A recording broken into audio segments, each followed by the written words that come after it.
Welcome to 2023, you guys. This is Raven, and welcome to Through Raven's Eyes. I want to tell you a bit more about the plans I have for this channel, but I also want to talk about 2022, reflect on the year, talk about my plans for 2023, and introduce myself. Really didn't go in that order, but basically it's what we're going to be talking about today. So before we get started, my name is Raven. I am 26 years old. I am married. I live in North Carolina and I work as a psychotherapist. Right now I work with children and adults in a community health setting. And then when I become fully licensed, I kind of want to get a little bit more particular on the populations that I serve with. I am really passionate about adults and want to work with adults who, experience anxiety and depression and life transitions and things like that. So that's what my professional, plans are. Outside of that, personally, y'all, I love music, I love food, I love traveling, I love food, I love thrifting, I love podcasts, I love YouTube, I love makeup, I love hair, I love fashion, I love therapy, I love talking about mental health. I love making new friends. I love authentic experiences, intellectual conversations, a good cry, Jim Carrey, and food. So that's basically my personal interest as well. So that's who I am, and that's the introduction to your girl, Raven. So I also want to talk about the YouTube channel that I had before. So the YouTube channel title name that I had before was Coily Crown, because on that channel I bit chopped my hair, had coily curls, and then made videos about my natural hair basically. But now that your girl is locked, okay, and giving you very much so Barbiana, my YouTube channel is going to be different. So I'm not going to be really doing videos about my hair. I know how to retwist my hair, but when it comes to styles, baby, I don't know what I'm doing. So this channel really will not be about my hair and hairstyles. However, I want to go over what this channel will be about, or why I am bringing it back, or the space that we are creating, and so on. The content that I want to create will include fashion, thrifting, lifestyle stuff, events, exploring, traveling, reflections. Like what we're going to be talking about today will be about reflections. Just an authentic space for me to share how I feel and share about my life, but to also hear what you guys do. So if we were to, for an example, I go thrifting and you were to say, hey, there's a thrift store that's like an hour away from you, check it out. I want to build a community and communicate with other people and connect. So that's what I, used to do when I had my natural afro. People would recommend certain hair care products and I would do the same. So I kind of want this space to be, very similar. So, and my desires is for this to basically be, a virtual diary. So of course I'm not going to get super personal on here. I'm not going to share other family members and friends business on here. If I travel with people and I go in their houses, I'm not going to really record their house unless they're comfortable with that. But I just really want this to be an honest experience, and I say that just because social media has become this space where we talk about let me change it. My experience of social media is that we talk about the aesthetic, we put on our makeup, we get glam, we get cute, and then we turn that camera off and really do life. And I just want to really do life on here. So the plan is just to bring you guys along in my life journey. So when I have to take my test for my licensure, or I go to the beach, or I go to Target, or I want to take you guys thrifting with me, that's basically what I want to do. And also too, I want to be able to look back at my videos and say, dang, my hair has grown. Like, wow, like I've learned a lot. I've grown a lot, just to have a virtual diary, basically. That's basically what this is for. So those are my the content, the plan, the desires for this channel. And the title Through Raven's Eye basically came from my husband. I think his original title was The Raven's Eye, but that kind of sounds like a scary movie. So I said, let's say Through Raven's Eye, and that just means my experience, my opinion, my reflections, things like that from my perspective, but that's basically all that Through Raven's Eye means. So that's where the name came from and why my channel is that name, or has that title. So now we're going to talk about the end of the year summary. So I have my journal here, so that's what I'm looking at. But the first question is, what did I learn this year? So I would say that I learned 3 things. I would say that I learned the power of experiencing denial, being able to create your chosen family and loved ones. So just because, you know, you have your sisters and your brothers and your aunts and your uncles and things like that, you can still choose who your family is. It doesn't have to be people who are related to you. So I really understood that this year. And then I would say acceptance. And I am a girl who kind of struggles with acceptance. I'm trying to figure out other ways to get to what I want, just to keep it simple. But really, life calls for acceptance, as I have learned this year, and that also comes with disappointment and frustrations and grief. But at the end, it is very peaceful. It is such a peaceful space to be in once you know, accept the things that you kind of fight against so hard. So those are the main 3 things that I would say that I learned this year. The next question I would say is, where did I spend the most time and energy?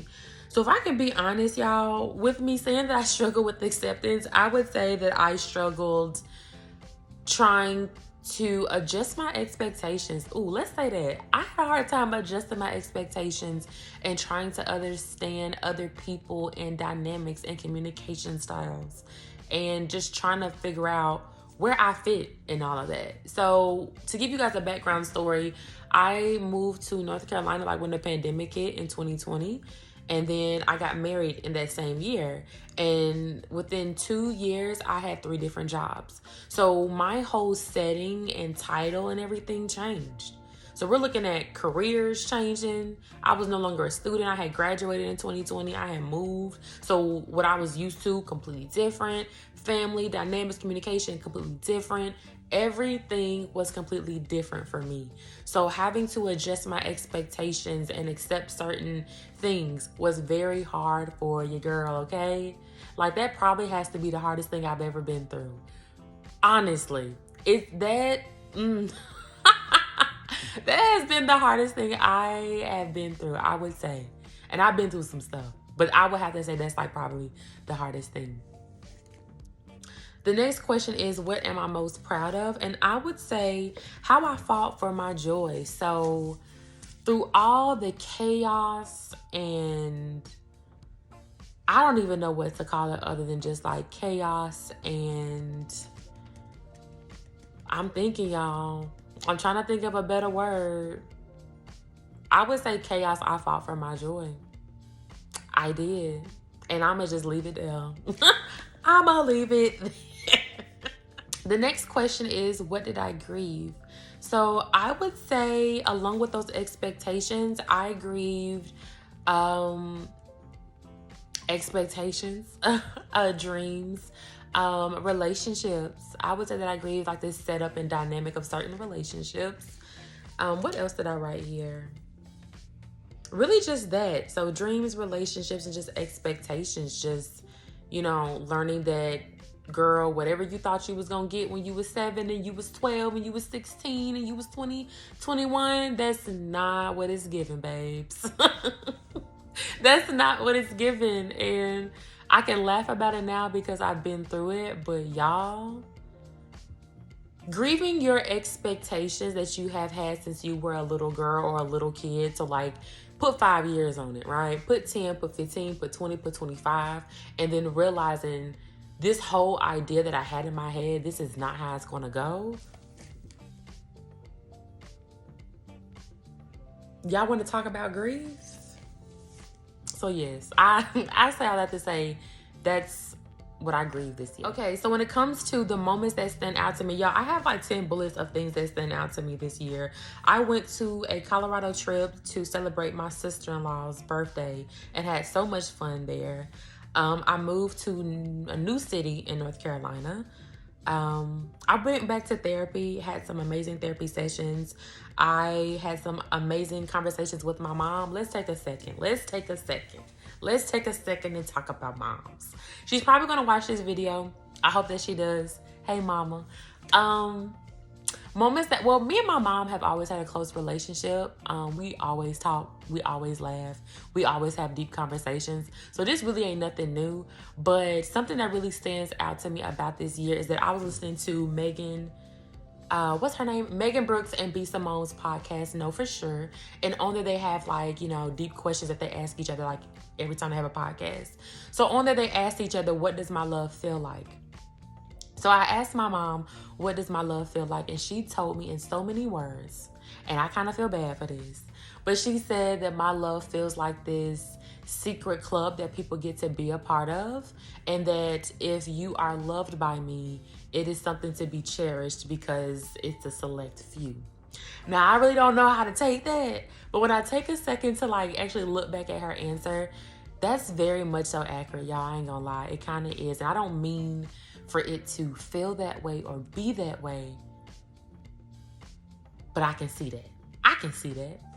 I can see that. So that's the answer that my mom gave me.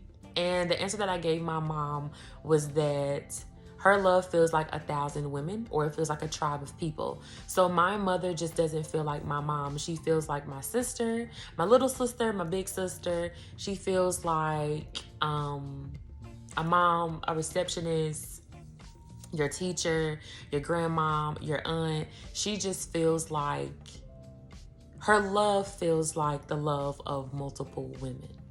So we have had multiple conversations, and I guess I have been in this space to, am I gonna start crying? Hold on, tears. Wow. But this is what this space is for. But her love just feels like the love of 1,000 women. And I don't know how to explain that any deeper other than just her love just feels like multiple people from multiple generations just giving you different styles of what you need. Y'all, those moments stand out to me the most from 2022. So those are moments that really stand out to me. Traveling with my husband, meeting friends in the new city that I moved into, traveling with friends. I went to meet some friends in Atlanta and we had fun. And y'all, to be honest, when we went that weekend in October, when I tell y'all, it gave very much so an episode of Atlanta. It really did. Like, things were going wrong. We was in the car looking like, what is going on? I really probably should have like vlogged that weekend because I was so irritated, but I just ended up laughing because it was just giving an episode of Atlanta. It really, truly was. So traveling with my friends, planning my future with my husband. So things that I'd like never really like thought about, we are planning on doing. So like I'm super excited for that. And then just setting hard boundaries and holding people accountable. I would say I definitely did that in the year of 2022. Side note, my clients and I really work on setting boundaries and holding people accountable and working through that discomfort and what that feels like, and just that it's okay to be uncomfortable even when you do those things. So that's another thing that I would say really stands out for 2022. But I say that, but I also try to support people in setting boundaries with me. So if you don't like something, hey, share that. If you want to hold me accountable, I'm going to try to be there for you and listen and receive that. So it's not even something that I just did with other people. I try to support them in doing that with me too, if that makes sense. So that's the moments that really stood out to me of last year. The next question is, what helped me feel at peace? So praying makes me feel at peace, having deep conversations, talking with my therapist, being a therapist, engaging in guided meditations, doing journaling, creating my own safe space, and creating just a plan. So a little tidbit. So for guided meditations, I love guided meditations by Jason Stevenson on YouTube. So whether he's talking about anxiety, relaxing, stress, I really love his work. The next question is, how did I nurture myself? So I would say that spending time with myself, like going on solo dates, for an example, spending time in nature really, really helps. Yeah, it helps so much. Spending time with other people who are nurturing, and having a good cry, and of course, y'all, going to therapy. I know I'm a therapist who goes to therapy, so I'm always going to recommend going to therapy. I'm going to say that a bunch of times. Just go to therapy. The next question is, what would I like to create more space for? I would like to create more space for connection, creativity, and just authentic experiences, y'all. I realized while going into therapy, that's actually something else too, why I created this channel. I realized while talking with my therapist and even my other therapist friends that I really crave and desire and value authentic experiences. So I don't like surface level conversations. I don't really like, I don't know. I just like to be intentional. Here we go. I like to be intentional. So if things do not sound or feel intentional or authentic, it really ain't for you, girl. So by me getting back on YouTube, this is me creating that authentic, intentional vibe that I'm needing. So that's what I like to create more space for going forward in financial.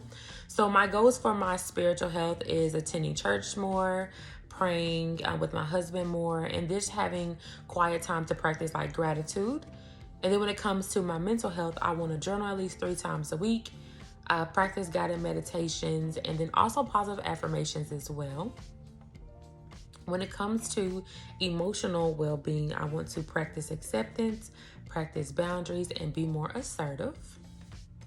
When it comes to my physical well-being, I put on here go to the gym, but to be honest, y'all, being inside of a building and working out just doesn't do it for me. So for the past 3 weeks or so, I have been spending 3 or 4 days outside walking for an hour. I love being outside. I want to get more, physical activity going on throughout the week for myself. So this is something I've already been doing, but I want to continue and maintain. I don't know what I was going to say, but continue and maintain my physical well-being. I want to cook more at home and eat more vegetables, because I don't know what it was about my 20s, y'all, but I pushed the vegetables to the side. I really do. So that's my physical goal as well. And then when it comes to my financial goal, I want to save a certain amount of money each check. And then I want to save money for having fun, taxes, the future, traveling, just saving money. Basically, just making sure I'm saving money from each check to go towards stuff that I want to do and necessities. So those are my goals for the different categories in my life. So thank you guys for joining my video talking about the rebranding of Through Raven's Eyes and my reflection from 2022 and my plans for 2023. I don't know if I'm going to make a video every week, twice a month, once a month, things like that. It's really just based off of what I do and what I have going on. But I just want to be able to create videos and be able to look back and remember and reflect on the things that happened in 2023. I realized that I didn't take a lot of pictures in 2022. I don't know what that's about. So this is my way of, girl, get it on camera, record yourself, talking, laughing, having a good time, and just taking more pictures, y'all. So thank you guys for watching. Let me know your reflections from the year of 2022. I'll put the questions down in the little messenger part of this link video box. And also too, let me know what your goals are for 2023. If people still do New Year's resolution or not. Just let me know what you have planned for the next year. And thank you guys for watching. Bye.